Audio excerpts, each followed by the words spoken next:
بسم اللہ الرحمن الرحیم الحمد للہ رب العالمین والصلاة والسلام علی خاتم النبیین اما بعد۔ پاک ویوز ٹی وی محمد منشا۔ آج کے عنوانات: 10 محرم کو عراق میں کربلا میں زائرین کو حادثہ۔ نمبر 2، ٹرمپ نے اپنے national security advisor John Bolton کو فائر کر دیا، برطرف کر دیا۔ اور نمبر 3، عاشق ایوان کا کشمیریوں کے لیے بیان اور وزیر اعظم کے متعلق بیان۔ اور نمبر 4 جو اصل میں مین موضوع ہے وہ کلثوم نواز شریف کی آج برسی ہے۔ تو بسم اللہ کرتے ہیں جی۔ کربلا میں عراق میں زائرین جو حضرت امام حسین رضی اللہ تعالیٰ عنہ کہ روزہ اور کربلا کے حوالے سے وہاں پر حاضر تھے، ان کو حادثہ پیش آیا۔ کوئی انٹرم کوئی عارضی سٹرکچر تھا یا کوئی انسیکیور سٹرکچر تھا، وہ ٹوٹنے کی وجہ سے بھگدڑ پھیلی اور مبینہ طور پر 30-31 لوگ جو ہیں وہ جہاں بحق ہوئے، بہت سارے زخمی ہوئے۔ بڑا افسوسناک حادثہ ہے۔ اللہ تعالیٰ سارے اہل ایمان کی مغفرت فرمائے اور پسماندگان کو صبر جمیل عطا فرمائے۔ اور ہماری دعا ہے کہ اللہ تعالیٰ ہم سب کو آزمائشوں سے، حادثوں سے، مصیبتوں سے بچا کے رکھے۔ نمبر 2،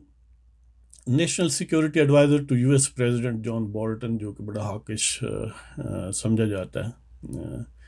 اس کو اچانک ٹرمپ صاحب نے فائر کر دیا۔ اور یہ ٹپیکل ہے ٹرمپ کے لیے کہ وہ لوگوں کو ٹو آفن فائر کرتا ہے، اپنے سٹاف کو، اور سڈنلی کرتا ہے۔ یہی اس کا جان بولٹن بڑا سمجھ لیں کہ اسٹف نیکڈ ہے اور بڑا خود پسند اور ہاکش ایٹیچیوڈ رکھنے والا ہے، یعنی ہلاکت خیزی کا گویا خواہاں ہے۔ تو ریسنٹ جو افغان طالبان یا ریزسٹنس فائٹرز یا مزاحمت کاروں کے ساتھ جو ظلم خلیل زاد کے مذاکرات ہوئے، جس میں ان کو ہزیمت اٹھانی پڑی کہ آخری لمحات تک یہ سمجھتے رہے کہ ہم ڈاج دے رہے ہیں، اور مزاحمت کاروں کو پتہ نہیں ہے۔ انہوں نے اینٹی نارکوٹکس فورس کے حوالے سے کوئی وہاں پر کیمپ کیا، اور اس میں پلان یہ تھا کہ 7-8 ہزار لوگ کرائے کے فوجی رکھے جائیں گے، جن پر فوجیوں کا لیبل نہیں ہوگا، بلکہ وہ نارکوٹکس کے سلسلے میں کاؤنٹر ایفرٹس کریں گے بظاہر، لیکن وہ تھے سنا ہے کہ کرائے کے فوجی تھے، اور وہ جو کالا پانی نام کی تنظیم ہے اسی کے لوگ تھے، اسی کے ذریعے وہاں پر انسٹال ہوئے۔ لیکن مزاحمت کاروں کو بھی مومنانہ بصیرت حاصل ہے، الحمدللہ، انہوں نے اس کو کاؤنٹر کیا، پریمپٹ کیا، تباہ کر دیا۔ اور اس طرح ان کے یعنی میجر جنرل رینک کے سینئر لوگ مارے گئے،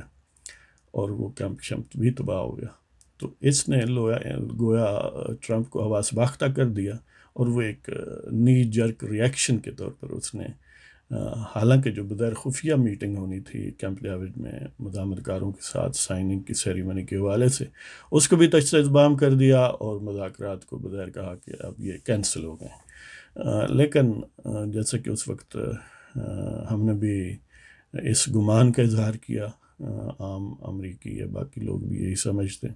کہ عارضی طور پر معطل ہوئے ہیں، اور ٹرمپ جو ہے وہ یعنی 2 وجوہات سے اس نے ایسا کیا۔ ایک وہ نی جرک ریئیکشن، اور دوسرا اس کا ٹیپیکل سٹائل یہ ہے کہ وہ ایک دفعہ بہت اونچی اڑان اڑتا ہے تاکہ بارگیننگ پوزیشن اس کی بہتر ہو جائے۔ تو اس والے سے اس کی قربانی دی ہے جان بولٹن کی، تو اس کا امکان یہی ہے کہ آئندہ چند دنوں پہ پھر مذاکرات شروع ہو جائیں گے۔ ہم سب کی یہ خواہش اور دعا ہے کہ اللہ تعالیٰ امن قائم کرے دنیا کے ہر کونے میں، خاص طور پر ہمارے ملک میں اور ہمارے ملک کے ارد گرد ملکوں میں، یعنی افغانستان وغیرہ میں۔ اس سے سب بینیفٹ اٹھائیں گے، سب بھی بینیفیشری ہیں اس کے، حملہ آور بھی، مزاحمت کار بھی، اور ہم جو اس کے پڑوس میں رہتے ہیں وہ بھی۔ اور تیسری خبر کہ فردوس عاشق اوان نے، جیسا کہ آپ کو پتہ ہے، کچھ دن پہلے یہ کہا تھا کہ اب صرف کارکردگی کی بنیاد پر، یعنی وہی پیمانہ ہے جس سے کسی کو رکھا یا فائر کیا جائے گا۔ تو بقول ان کے وزیر اعلیٰ ہو یا وزیر اعظم، کارکردگی نہیں ہوگی تو وہ گھر جائیں گے۔ اب فردوس عاشق وان کی کیا حیثیت ہے، وہ تو ایون ایک ایم این اے بھی نہیں ہے، ریجیکٹڈ اور ڈیفیٹڈ ہیں، لیکن میں نہیں بول دی میرے چ میرا یار بول دا، وہ جو سجادہ نشین ہیں پنڈی میں رہتے ہیں، آستانہ عالیہ جی ایچ کیو شریف، کیونکہ وہ بیسیکلی ان کی نامینی ہے، ظاہر ہے پوری حکومت ہی ان کی نامینی ہے، لیکن ان نامینیز میں بھی کچھ ان کے زیادہ نامینی ہے، تو گویا یہ ان کا پیغام تھا، اب یہی کہا جا سکتا ہے، اگرچہ اس نے بعد میں اس کی مختلف تعویلیں کیں، لیکن جو بات کہی جاتی ہے اس انداز میں وہ کوئی ایسا نہیں تھا کہ اچانک لمحاتی بات تھی، وہ بڑی سوچ سمجھ کے اس کا ٹون اینڈ ٹنار اور جو بھی کنٹیکسٹ تھا اس میں اس نے کہی تھی، لیکن بہرحال یہ ایسا ہی ہوتا ہے۔ تو دیکھیں آئندہ چند دنوں میں یا چند مہینوں میں کیا گل کھلتے ہیں۔ اس نے ساتھ پھر بعد میں یہ بھی بیان دیا کہ ہم کشمیریوں کے یعنی حضرت حسین رضی اللہ تعالیٰ عنہ کے نقش قدم پر کشمیری چل رہے ہیں اور ہم کشمیریوں کے ساتھ دیں گے۔ اب مجھے یہ نہیں پتا کہ جس طرح جناب امام حسین رضی اللہ تعالیٰ عنہ کو دعوت دینے والے کوفہ والوں نے ان کا ساتھ دیا، اسی طرح کا ساتھ عاشق وان اور ان کے مرشد پاک جو مندر شریف ہے پنڈی میں وہاں جو رہتے ہیں اس طرح کا ساتھ دیں گے، یا بنی گالہ والے شریف جو ہیں یعنی سجادہ نشین آستانہ عالیہ بنی گالہ شریف، وہ بھی ایسا ہی ساتھ دیں گے۔ ہمیں تو یہی لگتا ہے، ورنہ جنہوں نے ساتھ دینا ہوتا ہے، قبرص پر یونانیوں نے حملہ کر کے اس کو ضم کرنے کی کوشش کی، ترکوں نے فوراً ریئیکٹ کیا اور اپنے حصے سے زیادہ حصے پر قبضہ کر لیا، اور اب بھی ان کا قبضہ ہے، اب بھی وہاں پر ترک افواج ہیں، اور وہ ٹرکش ریپبلک آف ناردرن سیپرس کے نام سے اینٹی یا ایک ملک چھوٹا سا موجود ہے۔ حق تو یہ تھا کہ جب 5 اگست کو مودی نے اعلان کیے ایسے اقدامات کہ کشمیریوں کی اسٹیٹ کو ختم کر کے ان کو ضم کر رہے ہیں، 370 آرٹیکل اور 35A ختم کر رہے ہیں، تو چاہیے تو تھا کہ جس پر ہم بڑے گیت گاتے ہیں، جی پتر تنتنے وکدے، وہ چاہیے تو یہ تھا کہ وہ پتر سری نگر میں یعنی 6 تاریخ کی صبح ہونے سے بہت پہلے سری نگر میں پہنچ جاتے، پھر ہم دیکھتے مودی کیا کہتا ہے، اور پھر ہمیں یہ آپ نہ بھی بتاتے کہ ہم ساتھ دیں گے، ہمیں پھر بھی یقین ہوتا کہ وہ ہم ساتھ دیں گے۔ تو یہ تو کیا نہیں، اگر وہ کرتے تو ہم ان کی قوالی گاتے، بخدا ہم ان کے گیت گاتے، لیکن لگتا ہے کہ یہ ان کی قسمت میں نہیں ہے۔ وہ کولیشن سپورٹ فنڈ کے لیے لڑ سکتے ہیں، پاکستان یا پاکستانیوں کے لیے، کشمیر یا کشمیریوں کے لیے لڑنا ان کے لیے ممنوع ہے یا حرام ہے۔ اب آتے ہیں جی مین موضوع کی طرف۔ کلثوم نواز شریف کی آج برسی تھی، اور وہ برسی تھی یا برسی ہے جو بھی آپ کہہ لیں، وہ جب اسی دن 2018 کو بستر مرگ پر تھیں یا بستر علالت پر تھیں، آخری لمحات تھے، گویا ان کے شوہر ان کی بیٹی کو پاکستان میں سزائیں سنائی گئی۔ جو قبضہ گروپ تھے انہوں نے وہ جو ربڑ سٹمپ ہیں ہماری عدالتیں، ان کے ذریعے اپنی مرضی کی سزائیں دلوائیں بغیر کسی ڈیو سمجھ لیں کہ لیگل کانسٹیٹیوشنل پروسیس کے، یعنی بالکل آربیٹریری سینس میں، آربیٹریری انداز میں، اور ان کو اس عظیمت کو ثابت کرنے کے لیے اور پاکستان میں یہ کرنے کے لیے کہ دیکھو ہم ڈرے نہیں ہیں، ہم آ گئے ہیں، اور یہی انہیں کرنا چاہیے تھا۔ انہوں نے ان جذبوں کی قربانی دی جو وہ مرحومہ کے لیے رکھتے تھے، ایک کی ماں تھی، ایک کی بیوی تھی، رفاقت تھی پوری زندگی بھر کی۔ تو یہ جو سین تھا، نواز شریف کلثوم نواز کو پکار رہے ہیں اور وہ بستر مرگ پر ہیں اور جواب نہیں دیتی کہ اس لیے بے ہوش ہیں، تو اس سین کو جب میں نے دیکھا تو میں نے اس وقت ایک نظم کہی تھی، وہ آپ کی خدمت میں پیش کروں گا، لیکن اس سے پہلے وجہ کیا ہے، کیوں ہم کسی کے لیے نظمیں کہتے ہیں؟ وجہ یہ ہے کہ اپنا اپنا مزاج ہے۔ مجھے جب کسی میں بہادری، عظیمت، وفا، شعاری نظر آتی ہو تو مجھے وہ شخصیت بہت اچھی لگتی ہے۔ میں یعنی سمجھ لیں کہ اپنے آپ پر قابو نہیں رکھ سکتا، میں اس کی تعریف کرتا ہوں۔ آپ بھی جب کسی شخص کو میں وہ بنیادی اقدار کی ریفلیکشن دیکھیں اور اس کا عملی اظہار دیکھیں، جو کہ انسانی بنیادی اقدار ہیں جس سے انسان کو شرف ملا ہے، یعنی حمیت، غیرت، عزیمت، وفا شعری، صدق و صفا، یہ ایسے معاملات ہیں کہ کسی بھی شخص میں ان کا پایا جانا اس کو قابل تعریف بنا دیتا ہے، انلیس کہ آپ کے دل میں اس کے خلاف کینہ پروری نہ ہو۔ اور جو بھی شخصیات جن کا ہال مارک زندگی کا ٹپیکل، جن کی آئی ڈی اباش پن ہو، ایک ٹوٹا پھوٹا سسٹم ہو زندگی کا، جن میں وفا شعری نہ ہو، جو اپنے گھر اور گھر ہستی کو انٹیکٹ نہیں رکھتے اور اپنے اوباش پنے اور بد کرداری کی وجہ سے زندگی میں ان کی یہ شناخت ہوتی ہے، جب ایسے لوگوں کو پروپیگنڈا کے اثر سے لوگ آئیڈیلائز کرتے ہیں اور ان کا تذکرہ کرتے ہیں انریزروڈ انداز میں اپنی اولاد کے سامنے یا ایون جنرل معاشرے میں، اس لیے کہ کوئی بھی شخص ان آئسولیشن نہیں ہے، اس لارجر معاشرے کا حصہ ہے، تو اس کے اولاد پر، اس کے دوستوں پر، اس کے رشتہ داروں پر، نیکسٹ جنریشنز پر اس کا اثر ہوتا ہے۔ آپ اگر ایک بد کردار شخص کو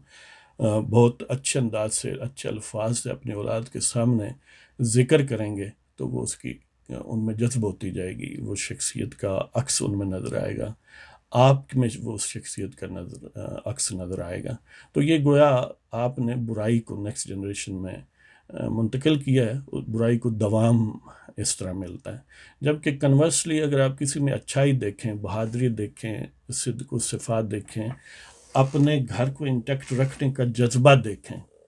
اور ہیویسٹ آرٹس میں بھی اسے عظیمت کا نشان دیکھیں، تو پھر اس کا اگر آپ تذکرہ کریں گے تو اس طرح مثبت اقدار جو ہیں ان کو دوام ملے گا، اگلی جنریشنوں میں یا معاشرے میں اس کو رواج ملے گا۔ اسی کو بدلنے کے لیے سوشل ری انجینئرنگ پر ویسٹرن ورلڈ جو ہے وہ اربوں ڈالر خرچ کرتی ہے، ہمارے ملک میں بھی اسی مد میں بہت سارے پیسے جاتے ہیں۔ تو اس لیے آپ ان معاملات میں یعنی محتاط رہا کریں۔ جہاں تک کلثوم نواز شریف کی بات ہے، جب پچھلی دفعہ مشرف نے پاکستان پر قبضہ کیا اور منتخب وزیر اعظم کو گرفتار کیا اور اس کے رفقا کو، تو کلثوم نواز شریف کا کیونکہ وہ ہسبینڈ تھا تو وہ بالکل میدان میں نکلی، حالانکہ گھریلو خاتون تھیں، اور انہوں نے اس وقت کے فرعون کو للکارا، اپنی بساط بھر انہوں نے عزیمت، جرأت اور حریت کا مظاہرہ کیا، جو کہ قابل تعریف ہے۔ اور پھر وفا شعری، اپنے خاندان کو بہتر انداز میں انٹیکٹ رکھنا، اس کو یعنی ٹوٹ پھوٹ سے بچانا، یہ کسی بھی خاتون میں انتہائی ویلیویبل چیز ہے، تو یہ بھی ان میں پائی جاتی ہے۔ جبکہ کنورسلی ادھر ادھر آج کل کے ماڈرن دور میں دیکھیں تو یہ چیزیں کم ملتی ہیں۔ تو اس لیے مجھے یعنی وہ جو کریکٹرسٹکس ہیں، اور پھر اس وقت جو سین تھا کہ یعنی پاکستان میں پھر قبضہ گروپ ہیں، پھر شکی القلب لوگ ہیں، کچھ نہیں جاتا تھا اگر چند دن وہ یعنی ڈیلے ہو جاتا معاملہ، لیکن اس کے باوجود انہوں نے نہیں کیا، اور پھر وہ نواز شریف اور اس کی بیٹی جو ہیں they came up to the expectations and they left the dying soul، اور وہ واپس آئیں اور انہوں نے شک القلب لوگوں کی ظلم و جبر کو فیس کیا، برداشت کیا۔ تو یہ ساری چیزیں جو تھیں کسی بھی ایک حساس شخص کے لیے کافی ہیں اشعار کہنے کے لیے۔ تو میں وہ نظم آپ کی خدمت پہ پیش کرتا ہوں جس کا عنوان ہے بیگم کلثوم نواز شریف۔ دنیا ہم سے رسم وفا سیکھے گی، دنیا ہم سے رسم وفا سیکھے گی، رفاقت ہو کیسے ادا سیکھے گی۔ دنیا ہم سے رسم وفا سیکھے گی، رفاقت ہو کیسے ادا سیکھے گی۔ عزیمت نے ہمیں سر میداں پایا ہے، تسلیم و رضا نے نیا عنواں پایا ہے۔ یعنی ایک وفا شعری کی علامت سمجھ لیں کہ وہ خاتون بن گئیں، اور کس طرح رفاقت زندگی بھر انٹیکٹ رکھی جاتی ہے، اس کی بھی علامت بن گئی کہ عزیمت نے ہمیں سر میداں پایا ہے، کہ جب انہیں میدان میں نکل کے ظالموں کا قابض اور ٹھگ گروہوں کا جس کے سربراہ اس وقت مشرف تھے مقابلہ کرنا پڑا، تو اس نے کسی تذبذب کا شکار نہیں ہوئی، وہ حق بات کہنے کے لیے میدان میں آ گئیں۔ تو عظیمت نے ہمیں سر میدان پایا ہے، تسلیم و رضا نے نیا عنواں پایا ہے، کاتب تقدیر نے لکھا تھا سو ہونا تھا، کاتب تقدیر نے لکھا تھا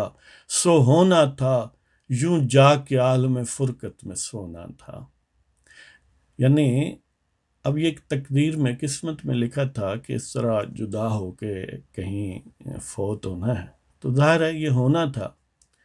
کہ اس طرح فرقت میں، فراق میں